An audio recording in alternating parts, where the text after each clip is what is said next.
Let me tell you a story, one you might not believe, but I promise every word of it is true. It all started with an assignment. It wasn't your typical infiltrate and gather intel mission. No, this one was different. Our mission was to explore a foreign world, not a country, not a region, an entirely different planet. And we had to do it undercover. Sounds wild, right? But that was just the beginning. The organization we worked for was secretive, so secretive that even its name was classified. Let's just call it the agency. They had their hands in everything: deep space exploration, advanced technology, and even things that blurred the line between science and something darker. My partner Elia and I were chosen for this mission because of our adaptability. That's what they called it. Basically, it meant we were good at lying, blending in, and keeping secrets.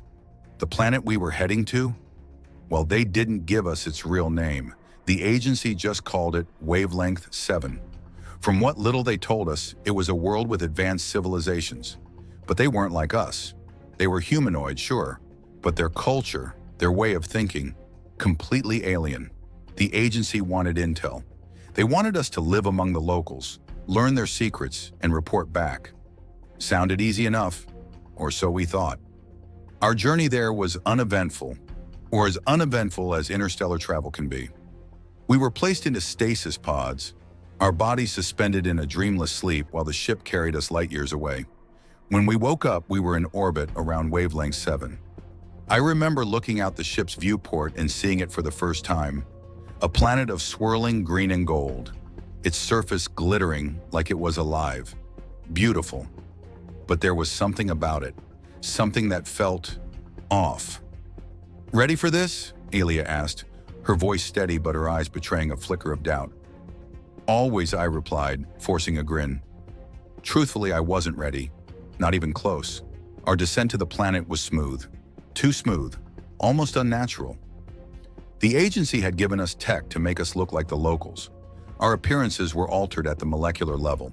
Elongated limbs, glowing veins just beneath the surface of our skin, and eyes that reflected light like mirrors. It was disorienting at first.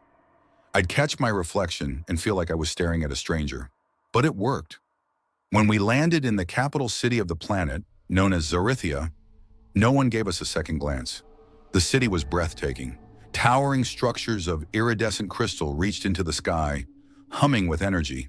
The streets were alive with movement, a blend of technology and organic life. Vehicles hovered silently above the ground, while strange creatures scurried alongside humanoid figures. The air itself seemed to vibrate with an otherworldly resonance. Our mission parameters were simple: integrate, observe, and report. We were given false identities, locals who had supposedly just arrived from a distant region of the planet. Our cover story was airtight, or so we thought. But here's where things started to go wrong. Our first week in Zarithia was spent acclimating. We rented a small living unit, a spherical pod that hovered above the city streets.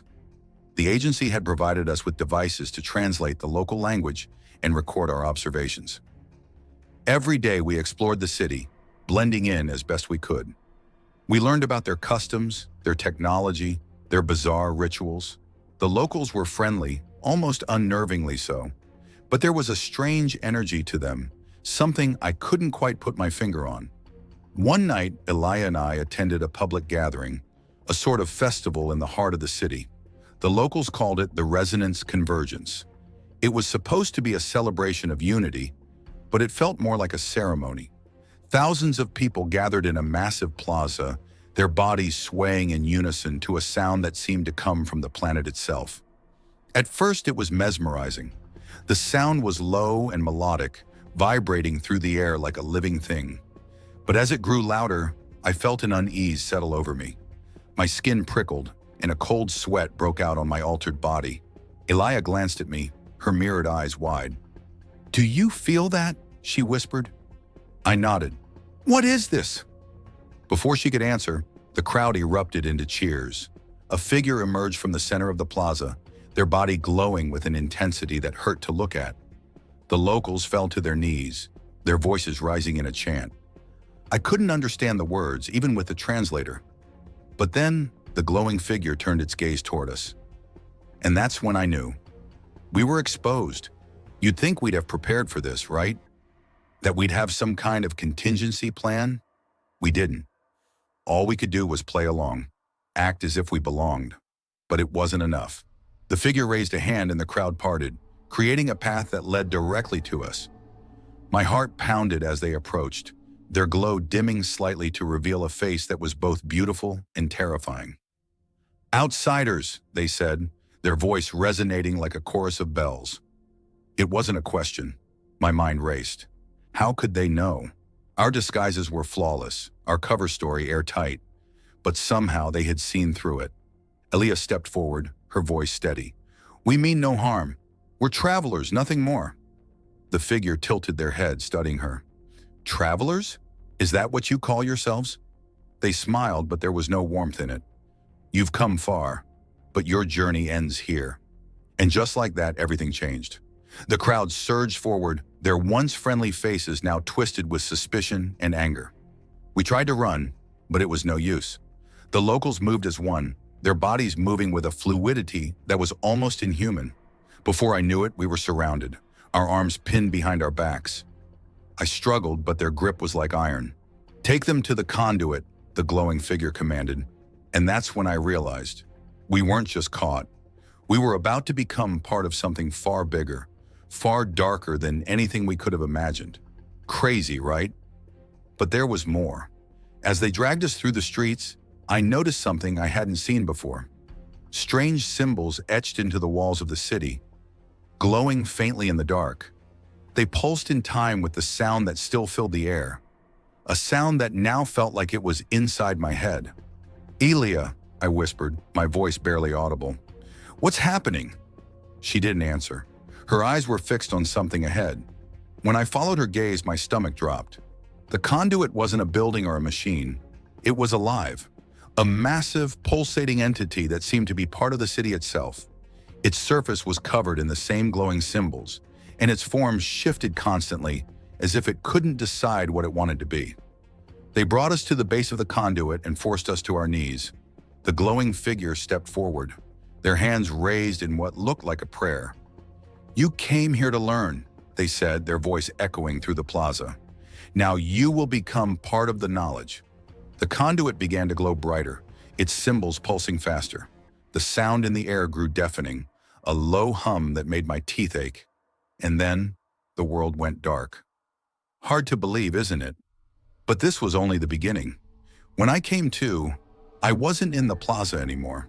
The air was thick, warm, and damp, like being trapped inside a living thing. My head throbbed with the remnants of that deafening hum, but it was gone now, replaced by an eerie silence that pressed against my ears. "Elia." My voice came out hoarse, barely a whisper. "I'm here," she said, her voice somewhere to my left. I turned, squinting in the dim light, and saw her sitting on what looked like a pulsating floor. Her body, like mine, seemed untouched, but her expression was pale and taut with fear. "Where are we?" I asked, though I wasn't sure I wanted the answer. She shook her head. "I don't know, but it's, alive." She wasn't wrong. The walls, the floor, even the air felt like it was part of some enormous organism. The surfaces shimmered faintly, and when I pressed my hand against the floor, it pulsed beneath my touch, like a heartbeat. It didn't take long to realize we weren't alone. Out of the dim light, shapes began to emerge. Figures, tall, impossibly thin, and eerily silent, glided toward us.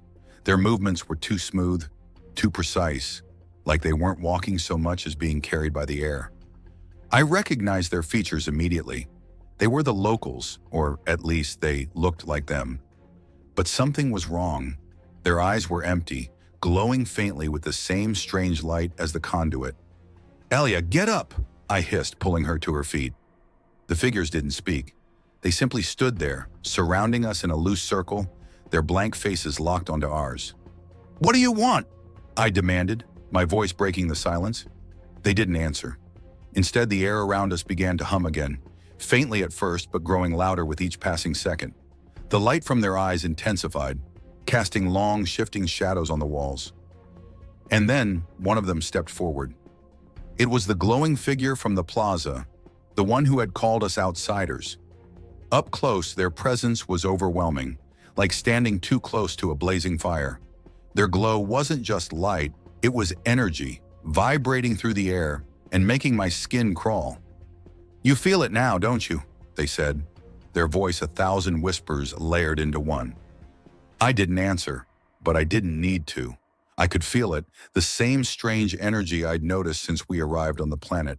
Only now it wasn't just in the air. It was inside me, buzzing under my skin, weaving its way through my thoughts. "What is this?" Elia asked, her voice trembling.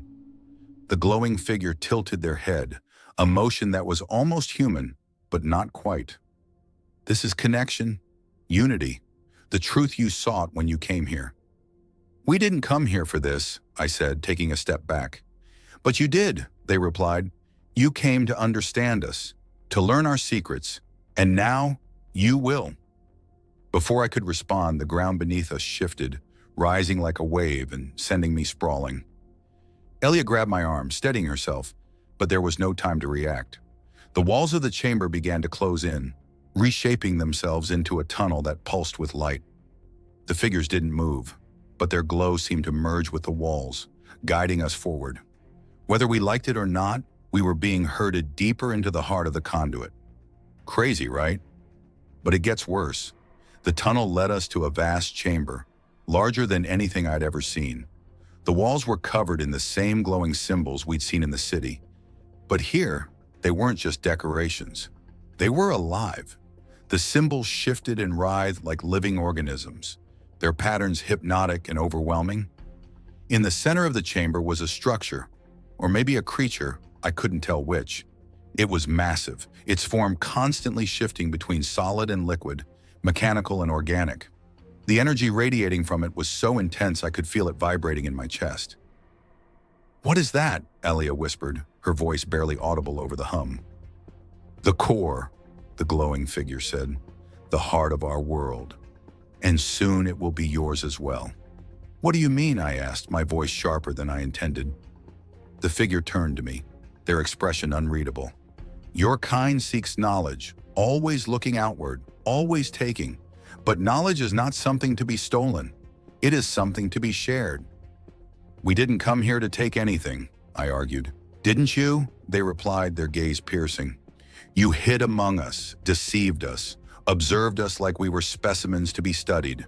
And now you will understand what it means to truly be part of something greater." Before I could respond, the core began to glow brighter, its light filling the chamber and washing over us in waves. My body tensed as the energy seeped into my skin, my mind flooded with images and sounds I couldn't comprehend. I saw glimpses of their world, centuries of history, lives lived and lost, a civilization built on unity and shared consciousness. It was beautiful and horrifying all at once, a tapestry of existence that was too vast for my mind to fully grasp. Elia cried out beside me, her body convulsing as the energy overwhelmed her. I reached for her, but my limbs felt heavy, like I was being pulled into the core itself. And then, just when I thought I couldn't take any more, it stopped. The light faded, and I collapsed to the ground, gasping for air. Elia was beside me, her face pale and her eyes wide with shock. "Are you all right?" I asked, my voice shaky. She nodded, but her expression said otherwise. The glowing figure stood over us, their face calm and unreadable. "You have seen the truth," they said. "Now you must decide." "Decide what?" I asked, struggling to my feet. "Whether to join us," they replied, their voice softer now, "or to remain as you are." "And if we choose to remain as we are?" Elia asked, her voice steady despite the fear in her eyes. The figure didn't answer. They didn't need to. The silence was enough. You'd think that would be the end of it, right? That we'd make our choice and either escape or succumb? But no. Things were about to get even stranger. The core began to hum again, its light pulsing in time with the symbols on the walls. I felt the energy pull at me, drawing me closer, and for a moment I was tempted to let it, to give in and become part of whatever this was. But then I looked at Elia, and I saw the defiance in her eyes. "No," she said, her voice firm. "We won't be part of this." The glowing figure frowned, their light dimming slightly. You do not understand. This is not a choice. It is inevitable. Nothing is inevitable, I said, stepping forward. We didn't come here to lose ourselves. We came here to learn, and now we're leaving. The figure tilted their head again, their expression unreadable. You cannot leave, they said.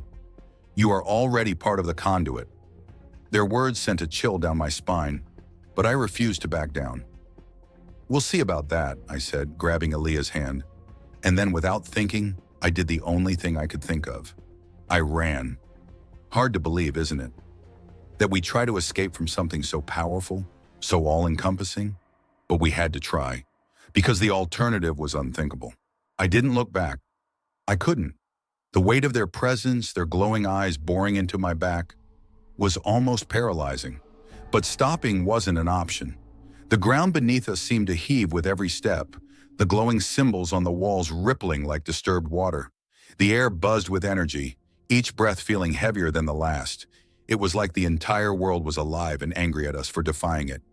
"Elia, keep moving," I shouted, my grip on her hand tightening as she stumbled. "I'm trying," she gasped, her voice shaky but determined. The tunnel ahead twisted and warped, opening and closing as if it had a mind of its own. It wasn't just a place, it was a living, breathing entity, and it wanted us to fail. "They're trying to trap us," Elia shouted, glancing back. "Don't look back," I snapped, pulling her forward. "Just focus on what's ahead." But the problem was, what lay ahead wasn't much better. The tunnel seemed to stretch endlessly, the faint light from the glowing walls flickering like a dying flame. My legs burned with the effort of running, my lungs screaming for air, but I couldn't stop. Not until we were free, if freedom was even possible. Suddenly, the tunnel opened into a vast cavern, its size overwhelming. The walls stretched high above us, covered in those ever-shifting symbols, and the ground was uneven, like a landscape that had been torn apart and hastily stitched back together. "Where the hell are we?" I muttered, slowing to a stop as we took in our surroundings. Elia bent over, hands on her knees, trying to catch her breath.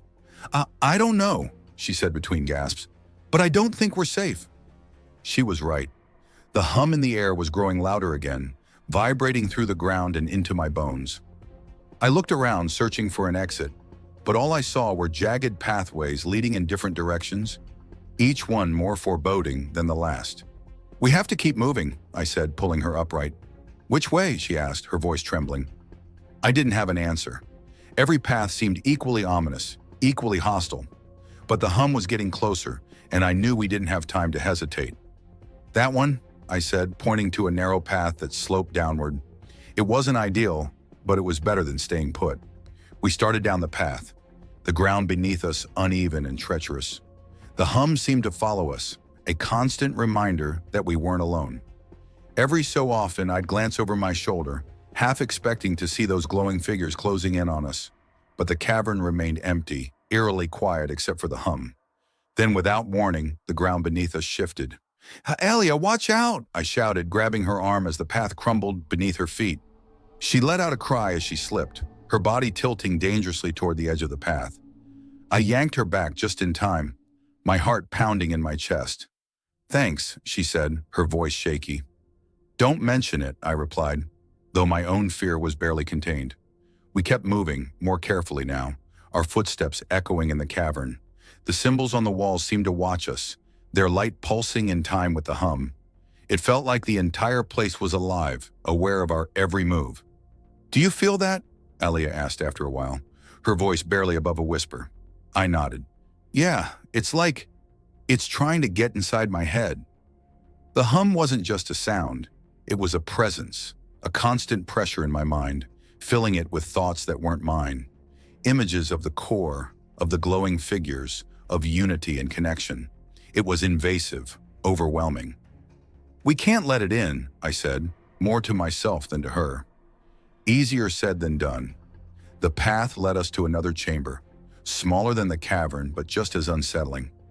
The walls here were covered in strange organic growths that pulsed faintly with light. In the center of the room was a pedestal, and on it sat a glowing object, small, spherical, and radiating energy. "What is that?" Elia asked, her eyes fixed on the object. "I don't know," I said, stepping closer. The energy coming off it was almost tangible, making the hairs on my arms stand on end. "It looks important," she said, her voice cautious. "Yeah," I agreed. "But is it helpful or dangerous?"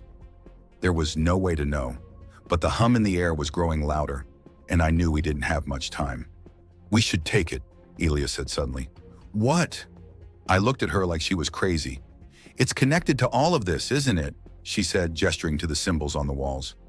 "Maybe it's the key to stopping it. Or maybe it's a trap," I countered.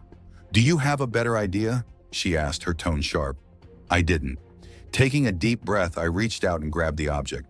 The moment my fingers touched it, the world exploded with light. The hum became a roar, deafening and all-encompassing, as the energy from the object surged through me. My vision blurred, and for a moment I wasn't in the chamber anymore. I was everywhere. Images flooded my mind, glimpses of the core, of the glowing figures, of the world outside. I saw how the conduit had been built, how it had grown and evolved, its purpose spreading like roots through the universe. And I saw us, Elia and me, standing in the heart of it all, tiny and insignificant, but somehow central to its purpose. Then, just as suddenly as it started, it stopped. I collapsed to the ground, gasping for air, the object still clutched in my hand. "What happened?" Elia asked, kneeling beside me. "I don't know," I said, my voice shaky. "But I think this is part of it, part of the conduit." She frowned, looking at the object. "And what are we supposed to do with it?" Before I could answer, the hum returned, louder and more insistent than ever. The walls of the chamber began to ripple, the symbols glowing brighter. "They're coming," I said, struggling to my feet. Elia grabbed my arm. "Then we need to go, now." We ran again, the object in my hand feeling heavier with every step. The tunnels twisted and turned, the walls shifting and changing as if trying to confuse us. But something was different now. The object pulsed faintly, its light cutting through the darkness and guiding us forward. It was like it wanted us to escape, like it was showing us the way out. "Do you see that?" I asked, glancing at Elia. She nodded, her eyes wide. "Yeah, it's leading us." "Let's hope it knows what it's doing," I muttered. The path led us to another cavern, this one smaller and darker than the last. The walls were smooth and unmarked, the glowing symbols conspicuously absent. "I think we're outside their reach," Elia said, her voice hushed. "Maybe," I said, though I wasn't sure I believed it. We paused to catch our breath, the object still pulsing faintly in my hand. "What do we do now?" she asked, looking at me. I didn't have an answer. All I knew was that we couldn't stay here forever. The conduit wasn't going to let us go so easily. But as I looked at the object, a faint glimmer of hope stirred in my chest. The question was, would it save us or doom us? The object's glow was mesmerizing, almost hypnotic. It pulsed steadily in my palm, each beat synchronized with the faint hum still lingering in the air. Despite everything, the fear, the exhaustion, the impossibility of our situation, it felt calming. Elia leaned closer, her face illuminated by its strange light. "Whatever this is," she said quietly, "it's important. I can feel it." "Yeah," I replied, my voice barely above a whisper. "But we don't know what it's for, or what it'll do to us." She looked up at me, her expression determined. "It brought us this far. If it wanted to hurt us, it had plenty of chances." I wanted to believe her. I needed to believe her. But a voice in the back of my mind wouldn't stop whispering, "What if it's a trap?" Before I could say anything, the object reacted. The pulsing light grew brighter, casting long, twisting shadows across the chamber walls. Symbols began to appear again, crawling across the smooth stone like living things. Is it supposed to do that?" Elia asked, taking a cautious step back. "Definitely not," I said, though I had no idea what normal was anymore. The hum in the air shifted, growing sharper, almost urgent. The walls began to vibrate, and a low rumble echoed through the chamber. The object was doing something, and whatever it wasn't subtle. "Elia, we need to move," I said, slipping the object into my bag. "Where?" she asked, looking around. As if in response, the chamber began to change. The walls rippled and parted, revealing a new passageway that hadn't been there moments ago.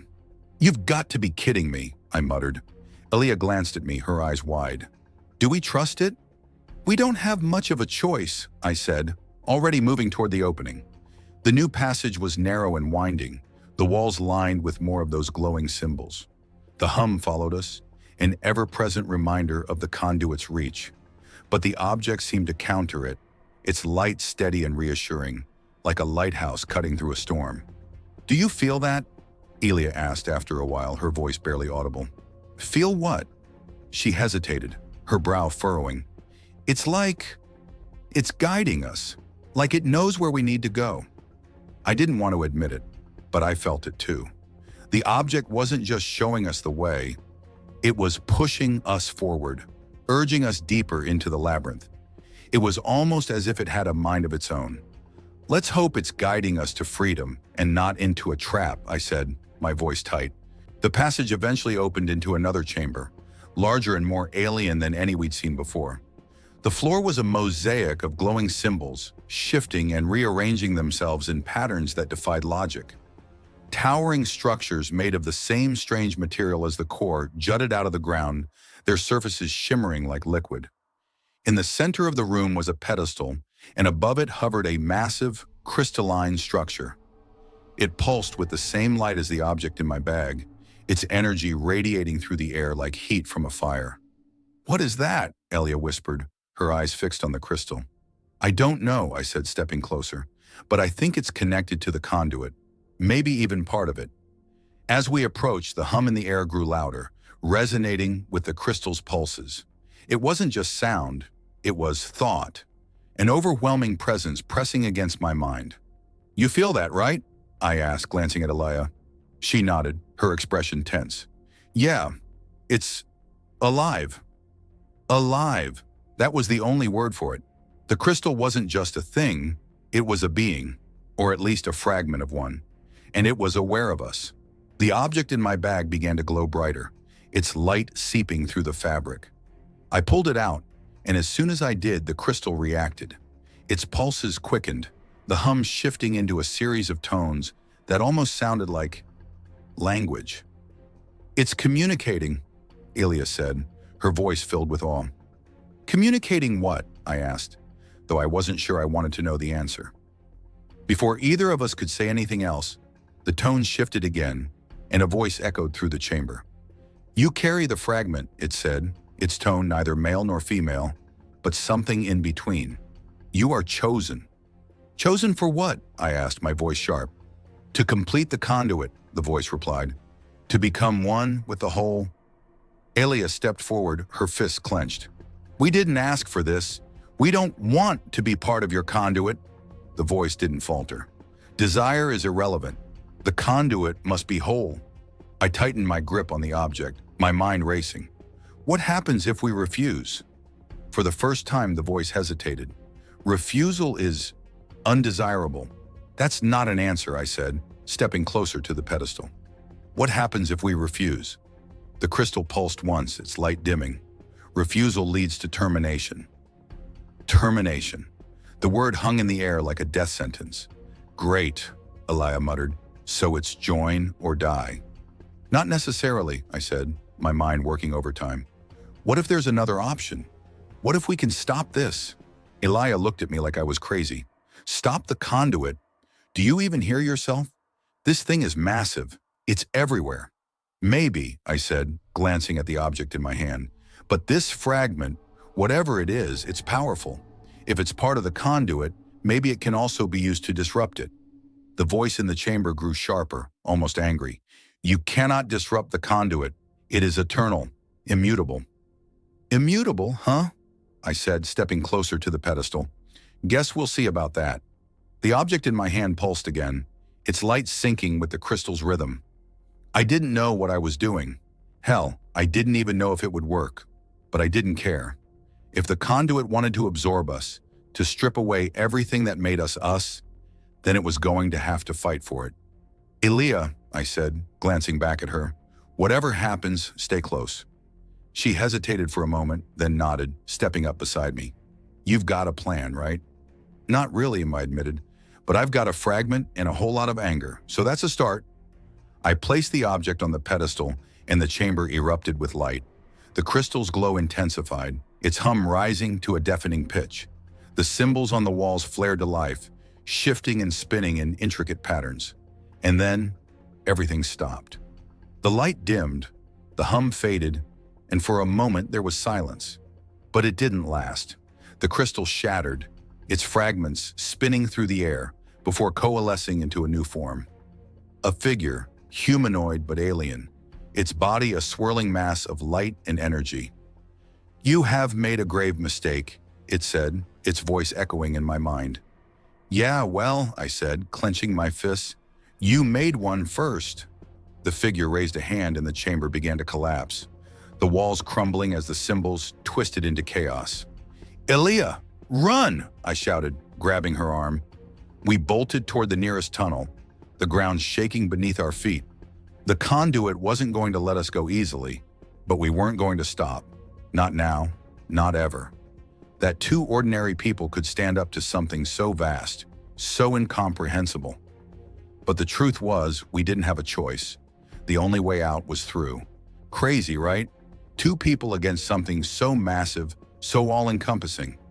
It almost sounds impossible, but when you're staring down the barrel of extinction, or worse, you find strength you didn't know you had.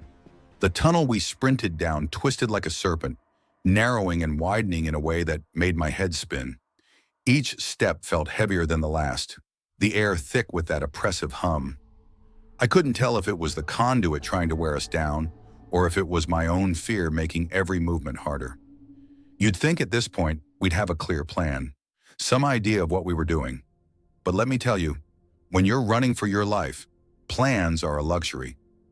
"Keep going," I shouted over my shoulder to Elia, who was close behind me. "Do you even know where we're going?" She snapped back, her voice trembling but strong. I didn't. I really didn't. But I wasn't about to admit that out loud. "Forward's better than back," I said, which was all the answer I could give. The path ahead seemed endless, but the fragment in my bag, the one that had caused all of this, glowed brighter with every step. It was like it was alive, urging us on, guiding us toward something. And trust me, I wasn't sure I wanted to find out what that something was. Then it happened. The tunnel opened into another cavern, this one even larger than the last. The ceiling arched high above us, glowing veins of energy crisscrossing like some alien nervous system. The ground wasn't stone anymore, but a smooth reflective surface that mirrored the glowing veins. In the center of it all, towering and impossible, was it, the core. You've been with us this far, right?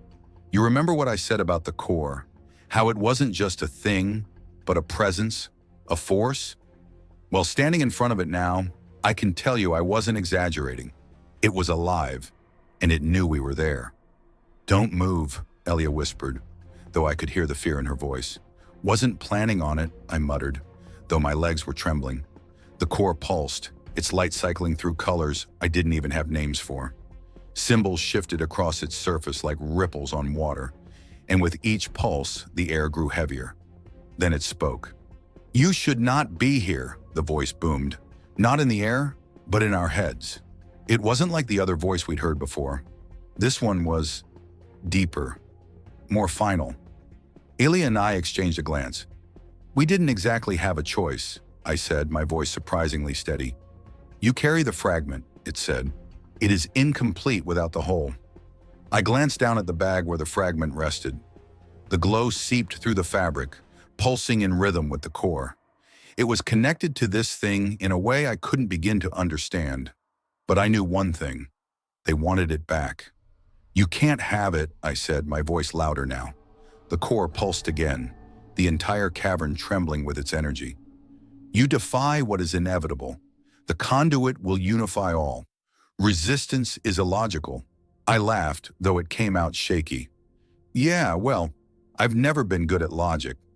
Wild, huh? Two tiny humans standing up to a thing that could crush us like ants without even trying. But here's the thing. They underestimated us. Elia stepped forward, her jaw set. "You say unification, but what you really mean is control. Stripping away everything that makes us who we are. That's not unity, that's annihilation. The core's light flared, its voice like a hammer in our minds. Individuality is chaos. Order requires unity. You will see. And then, the walls around us began to move. That's when things got worse. The glowing veins on the walls detached, snaking toward us like living tendrils. The ground beneath our feet rippled, making it impossible to stand still. "Move!" I shouted, grabbing Elia's arm and pulling her back just as one of the tendrils lashed out. It slammed into the ground where we'd been standing, leaving a scorch mark in its wake. The core wasn't just sitting there anymore. It was fighting. Elia and I ducked and dodged, the fragment in my bag pulsing brighter with every second. It was reacting to the core's energy, almost like it was building to something. "You feel that?" Elia shouted as we ran. "Yeah," I said, panting. "It's doing something, but I don't know what." "It better be good," she snapped, narrowly avoiding another tendril. The core's voice boomed again. "Surrender. You cannot escape the conduit." "Watch us try," I yelled back, though the odds weren't exactly in our favor. One of the tendrils lashed out, catching me across the shoulder. The pain was blinding, like fire and ice all at once. I stumbled, nearly dropping the bag, but Elia caught me. "You good?" she asked, her voice tight with worry. "Yeah," I lied, wincing as I stood. "Let's keep moving." The fragment's glow intensified, its light cutting through the chaos. It was leading us somewhere, but the core wasn't going to make it easy. Every step was a battle. The tendrils were relentless, the air thick with energy that made it hard to breathe. But somehow we kept going. You'd think we'd be out of fight by now, right? That the fear, the pain, the exhaustion would be enough to make us give up. But here's the thing about humans. We're stubborn as hell. We don't quit. And then, we saw it. A second pedestal, smaller than the first but glowing with the same strange energy. The fragment pulsed in my hand, its light sinking with the pedestal's glow. "This is it," Elia said, her voice trembling. "This is what it's been guiding us to." "What do we do?" I asked, though I already knew the answer. She looked at me, her eyes fierce. "We finish what we started." I nodded, stepping toward the pedestal. The core's voice thundered in our minds, louder than ever. "Stop! You do not understand the consequences." I hesitated for a split second, my hand hovering over the pedestal. Was it right? Did I really know what I was doing? But then I looked at Elia, and I remembered why we were here. For freedom, for choice, for everything the conduit wanted to take from us. I placed the fragment on the pedestal, and the world exploded with light. Hard to believe, isn't it? That two ordinary people could stand up to something so vast, so incomprehensible, and win. But we weren't done yet, not even close. Because the real fight, it was just beginning. The light was blinding, a surge so intense it felt like every molecule of the cavern, of us, was unraveling and stitching itself back together in the same instant. And then as quickly as it started, the light vanished, replaced by silence. But not the peaceful kind of silence. This was the heavy, suffocating quiet that made every hair on my body stand on end. "Elia!" I called, my voice shaky. "I'm here," she answered, her hand gripping my arm like a lifeline. She was trembling too, her wide eyes scanning the cavern. The core was different. Its once pulsing light had dimmed, the towering structure now riddled with cracks. The tendrils that had been attacking us moments ago hung limp, twitching faintly like dying nerves. The air itself felt lighter, less oppressive. "Did we break it?" Elia asked, her voice barely above a whisper. I wanted to say yes, to believe that we'd done the impossible, but something in the back of my mind screamed otherwise. Because while the core looked damaged, weakened even, it was still there, still alive. And then it spoke again. "You misunderstand," the voice said, fractured and uneven, as though it were struggling to maintain its form. The fragment was not a weapon. It was a key. A chill ran down my spine. "A key to what?" "To what was locked away," it replied. Before I could process that, the ground beneath us trembled violently. The walls of the cavern lit up, their glowing veins sparking erratically. Pieces of the core began to fall away, disintegrating into shimmering dust before they hit the ground. "Locked away?" Elia repeated, panic creeping into her voice. "What are you talking about?" But the core didn't answer.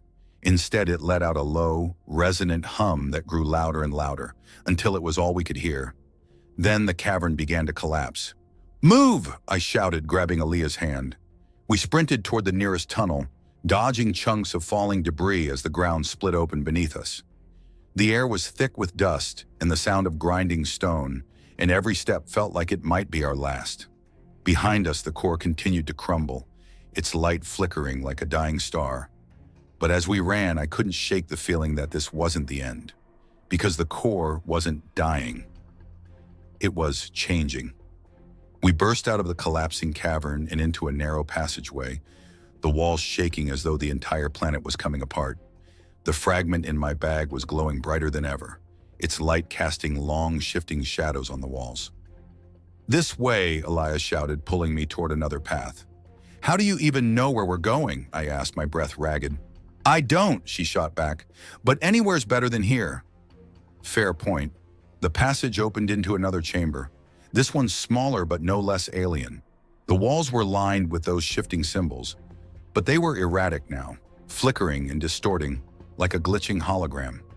In the center of the room was another pedestal, though this one was different, smaller, simpler, and above it floated a sphere of pure light, its glow steady and calm amidst the chaos.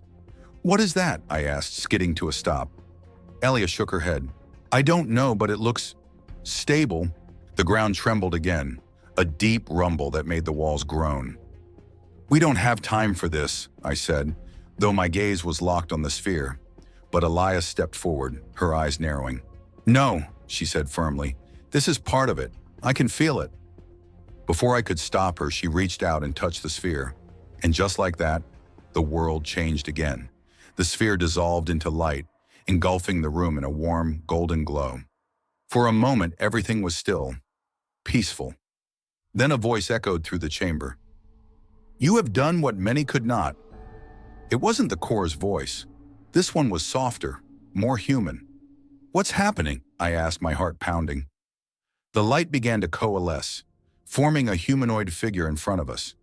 It wasn't solid, more like a projection made of pure energy, but its presence was undeniable.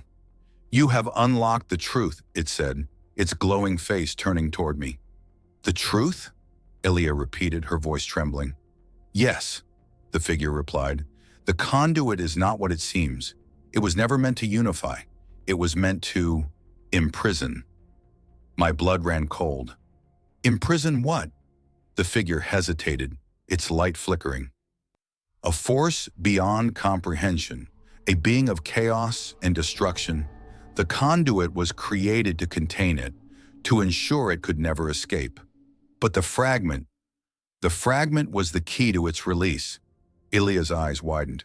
"Are you saying we just—" "Yes," the figure interrupted. "The core is breaking, the seal is failing, and the being it was meant to contain is awakening." I stumbled back, my mind reeling. "You're saying we just unleashed something worse than the conduit?" The figure's light dimmed slightly, as though in sorrow. "I am afraid so. But all is not lost. There is still a way to stop it." "How?" Elia demanded.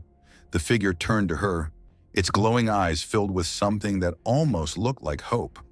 "The fragment still holds power, but it must be recharged, made whole again. Only then can it be used to reseal the being." "Recharge it where?" I asked, dread pooling in my stomach. The figure gestured toward the trembling walls. "At the heart of the conduit. But you must hurry. The longer the being remains uncontained, the stronger it will become." Elia and I exchanged a glance. Neither of us wanted to go back to the core, not after everything we'd just been through. But what choice did we have? "Fine," I said, my voice firm. "We'll do it. Just tell us what we need to do." The figure's light brightened. "Follow the path. The fragment will guide you." And just like that, the figure dissolved, its light fading into the air. The tunnel shook violently as we made our way back toward the core, the fragment's light pulsing brighter with every step. It felt like we were running straight into the jaws of a beast, but we couldn't turn back now. "Do you think we can actually do this?" Elia asked as we ran, her voice trembling. "We don't have a choice," I said. Though the fear in my chest was nearly overwhelming, the path twisted and turned, the air growing hotter and heavier the closer we got to the core. The ground beneath us was slick with some kind of glowing liquid, and the walls were lined with cracks that oozed the same substance. And then, we saw it. The core was no longer a towering, pulsing structure.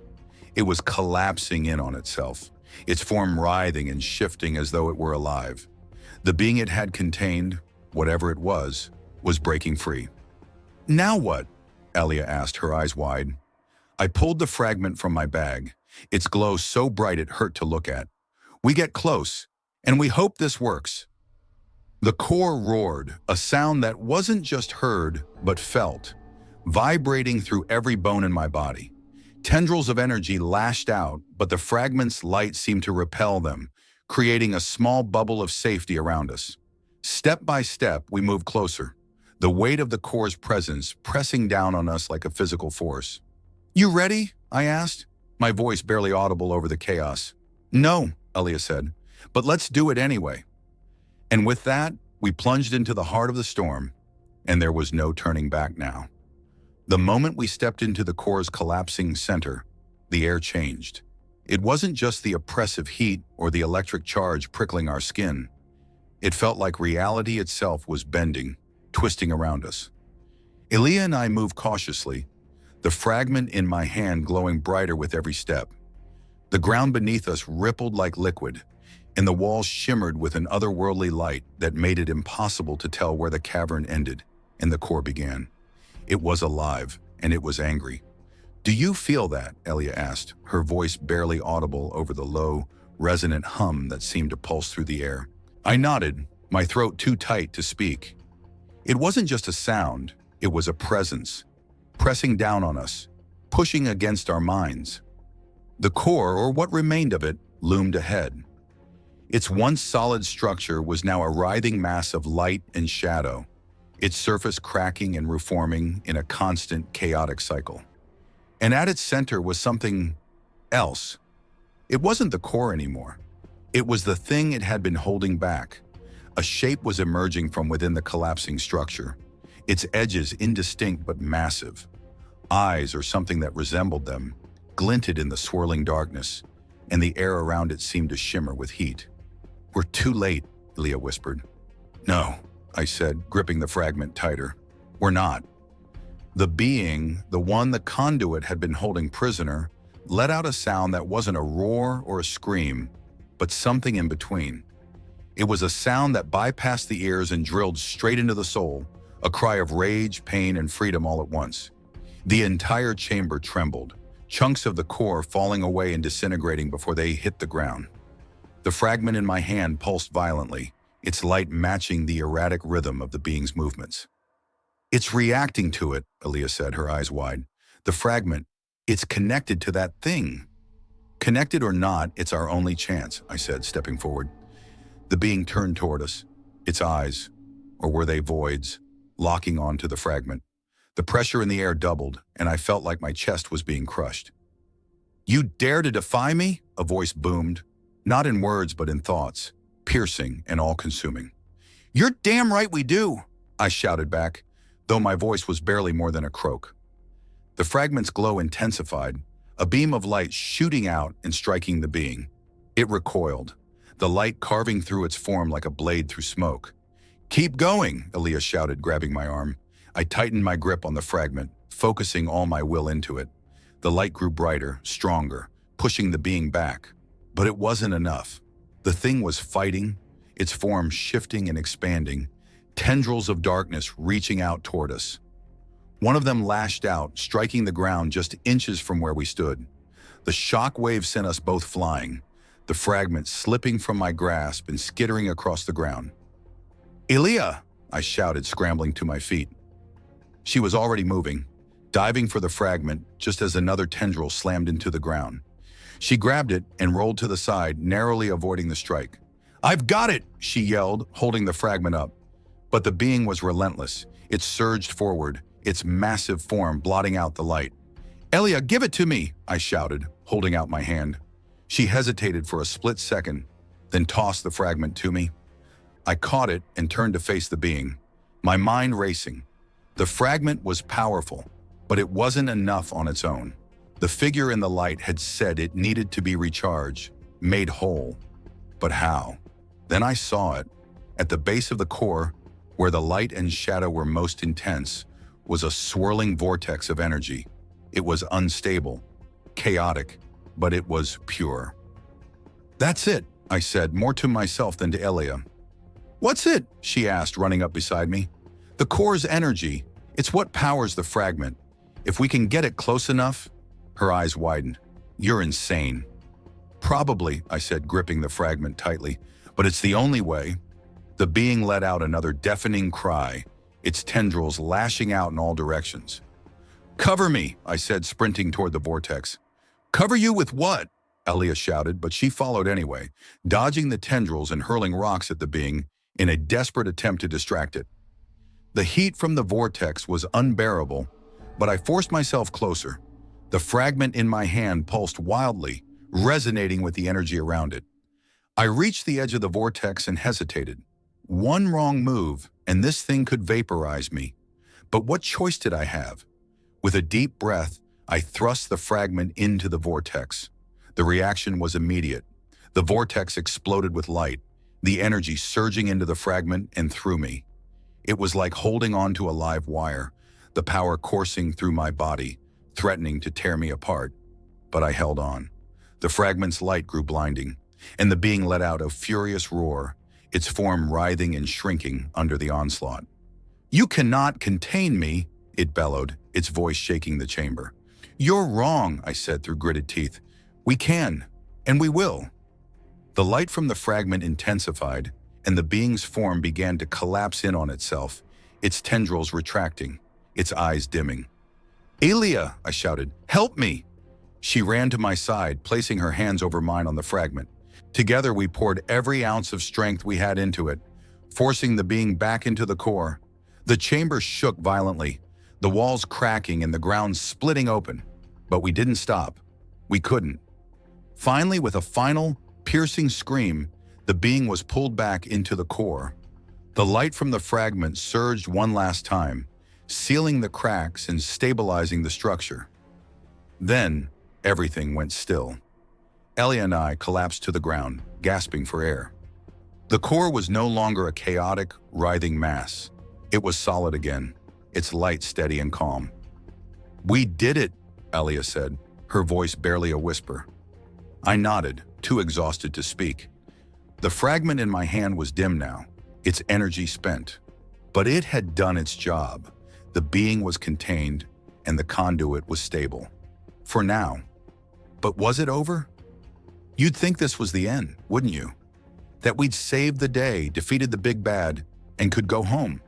But here's the thing. Nothing about this place is that simple. As we sat there catching our breath, a low hum began to fill the air. It wasn't the oppressive hum of the core. It was different, softer, more ominous. "Elia," I said, sitting up. "I hear it," she said, her eyes narrowing. The core's light shifted, its surface rippling as new symbols appeared. And in the distance, from somewhere deep within the conduit, came a sound that chilled me to my core. A heartbeat. Seems like a lot, doesn't it? But this was far from over. The sound echoed in the chamber, soft at first, like a whisper beneath the surface. But it grew louder, insistent, rhythmic, like the pulsing of something alive, something vast, hidden deep beneath the surface of this world. "Elia, do you hear that?" I whispered, my breath catching in my throat. She nodded, her face pale, eyes wide. "It's coming from the core. But what?" She swallowed hard. "It sounds like a heartbeat, and it's getting faster." I stood up, my legs still shaky, and moved toward the core, my mind racing. The fragment had done its job. The being was sealed, or so we thought. But if the core was still alive, if it was still pulsing with energy, it could mean only one thing. The entity wasn't the only thing the core had been holding back. The walls trembled again, but this time it wasn't from the eruption of energy. It was the core itself, responding to whatever was stirring inside it. The heartbeat became a rhythmic thrum, faster now, more pronounced. "Elia, we have to move. Now!" But Elia didn't move. She stood frozen, her eyes locked on the center of the core. "Elia?" I asked, my voice shaking. I can feel it," she said, her voice distant. "It's calling to me." I grabbed her by the shoulders, shaking her lightly. "Elia, snap out of it." Her eyes focused on me, blinking rapidly, as if waking from a trance. "Sorry, it just felt so familiar, like something I've known, something old." I didn't know what to make of that, but the hum of the core was growing louder, the heartbeat thundering against the walls. It wasn't just the sound anymore. It was like it was vibrating through the very air, the ground beneath us trembling with each pulse. "Let's go," I said, urgency creeping into my voice. "We need to get out of here, fast." But Elia hesitated. "We can't leave. Not like this. Not when there's something still inside." I stared at her. "What are you talking about? We've already sealed it away. The conduit is finished." But Elia shook her head. "No, it's not. We've only sealed the surface. We don't know what else is in there. What else could be waking up?" I felt a cold shiver run down my spine. She was right, but that didn't change the fact that we were already in too deep. "Elia, listen to me," I said, my voice trembling. "We've done enough. We've stopped whatever was going to break out. The core is stabilizing." But the heartbeat grew louder again, and then, like a crash of thunder, the ground shook violently. "Elia!" I shouted, reaching for her hand. "We need to go, now!" But then, the walls cracked, and something new began to emerge from within the core. It was a figure, but not one that could be easily described. It wasn't human, wasn't anything I'd ever seen before. It was a swirling mass of light and shadow, a chaotic combination of shifting forms, its limbs extending and retracting like tendrils, a shape that defied logic. The heartbeat was deafening now, and it felt like the entire cavern was alive, reacting to whatever this thing was. "Elia, get back!" I shouted, instinctively stepping between her and the thing that was emerging from the core. But she didn't listen. Instead, she stepped forward, her eyes wide in awe. "It's beautiful," she whispered, her voice filled with something I couldn't place. Fear, wonder, or something darker. "No," I said, grabbing her arm. "It's not beautiful. It's dangerous." The figure before us continued to form, its shape coalescing into something more definite, though still fluid, as though its very essence was being created by the pulse of the heartbeat itself. It had no face, no distinct features, just an endless void where its eyes should be, and a presence that seemed to draw everything toward it. Then it spoke. "You are the ones who freed me," it said, the voice reverberating in our minds, not spoken aloud, but inside our heads. The words hit me like a physical blow, and for a moment I couldn't breathe. "Elia," I choked out. "What did we do?" She looked at me, her expression unreadable. I think we woke it up." I could feel my heart hammering in my chest as the thing began to move toward us. The ground trembled with each step it took, and I could feel the very air thickening around us, pressing down on me like a weight I couldn't escape. "I am not what you think," it said, its voice like the rustling of 1,000 whispers, a sound so alien that it made my skin crawl. "I was not created to be a prisoner. I was created to lead." "Lead," I repeated, my voice hoarse. "Lead what?" The figure seemed to pause as if considering the question, and then its form began to shift once more, becoming more defined. It was no longer just a chaotic mass. It was taking on a humanoid shape, but the contours of its body were shifting constantly, as if it were trying to find its true form. "Lead this world," it said, its tone filled with an unsettling confidence. "Lead it into the next phase, the one you cannot comprehend." I took a step back, my mind reeling. "You're not from this world, are you?" It tilted its head slightly as if amused. "Number, but I am of it. I am the future, and you are the key." I could feel the weight of its gaze on us, even though it had no eyes. Its presence was overwhelming, suffocating. The fragment, still in my hand, pulsed once more. But this time it wasn't comforting. It felt like it was responding to the figure's presence, resonating with it. Elia, listen to me, I said urgently. This thing, it's not what we think. It's not just some trapped creature. It's power, and we don't have control over it. But it's beautiful, she said again, her voice distant. She seemed lost, as if something inside her had shifted. No, I said, pulling her back. Don't listen to it. It's manipulating you. The figure seemed to smile, though it had no mouth. The light around it flickered as though responding to its emotions. You think you have control, it said, but you don't. I was meant to awaken, and now I will. And you will help me, whether you want to or not. The cavern began to quake once more, and I knew deep down that we had only just begun to understand the true cost of our actions. Crazy, right? We thought we were done with the worst of it, but we barely scratched the surface. The real nightmare? It was only just getting started. The world around us seemed to fracture as the figure's words echoed in my mind.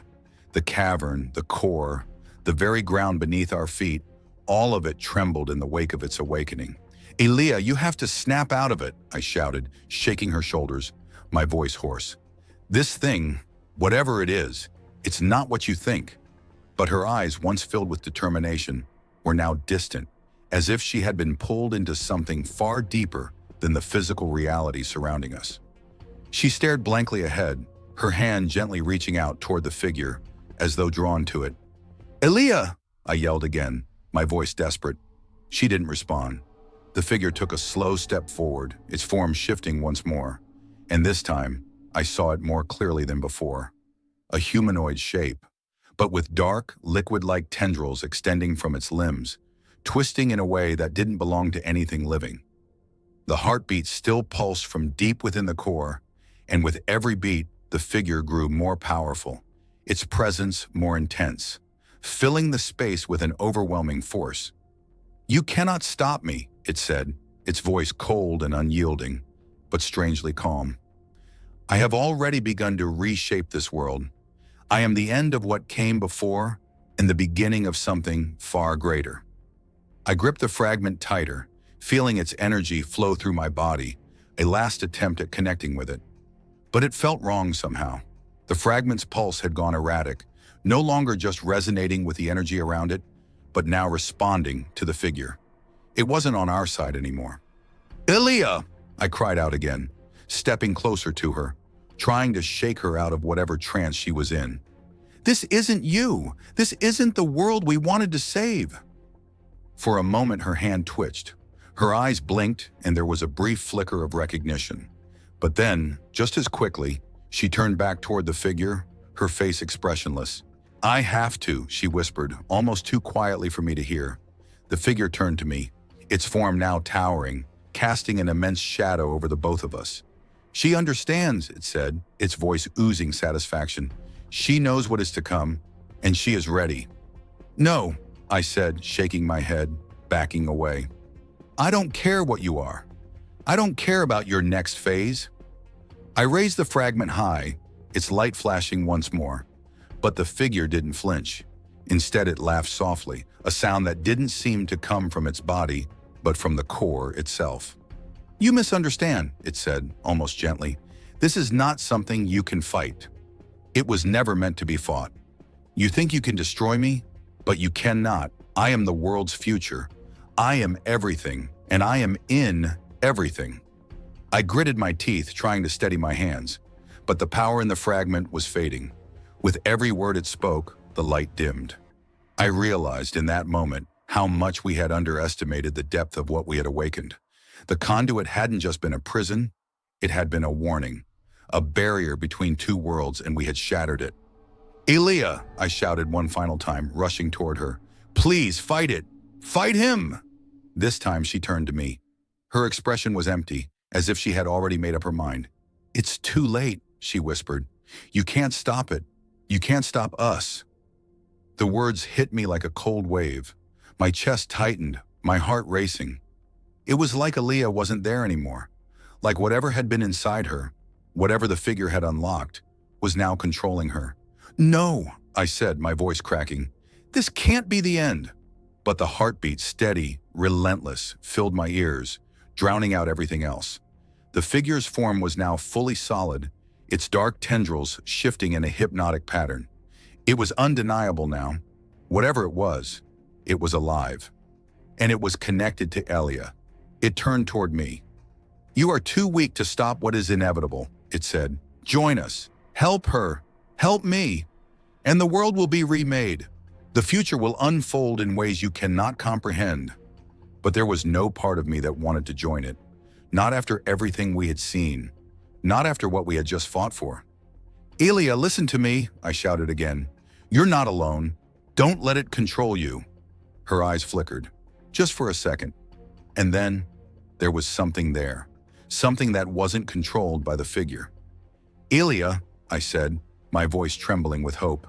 I don't know if I can fight it," she said softly, almost apologetically. "I can feel it. It's so powerful. It's inside me." I stepped closer, taking her hand. "You can fight it. You fought with me before. We've made it this far. Don't give up now." She looked down at her hand in mine, her fingers trembling. "But I don't know if I can anymore," she whispered. "I feel like it's too late, like it's already too much." The figure's voice rang out, cutting through the air like a blade. "You cannot save her. She has already chosen." "No," I shouted, my heart pounding in my chest. "You've taken her, but you don't control me." And in that moment, I knew what I had to do. I couldn't save her if she wasn't willing to fight, but I could stop the thing that had taken her. And that meant stopping this force that had already begun to shape reality itself. I raised the fragment one last time, its light now flickering with the last of its energy. But I wasn't going to use it to fight. I was going to use it to destroy. "Goodbye, Elia," I whispered, even though my heart broke as I said it. "I'm sorry." I slammed the fragment into the core. There was no explosion, no flash of light, just a cold, consuming darkness as the world around us collapsed in on itself. The heartbeat stopped. The figure's form twisted and screamed, but the sound was drowned out by the deafening silence that followed. The core shuddered, the walls crumbling as if they were never meant to hold the entity in the first place. The entire structure buckled and everything began to fall apart. And then, just as quickly as it all began, everything was still. I stood there, alone.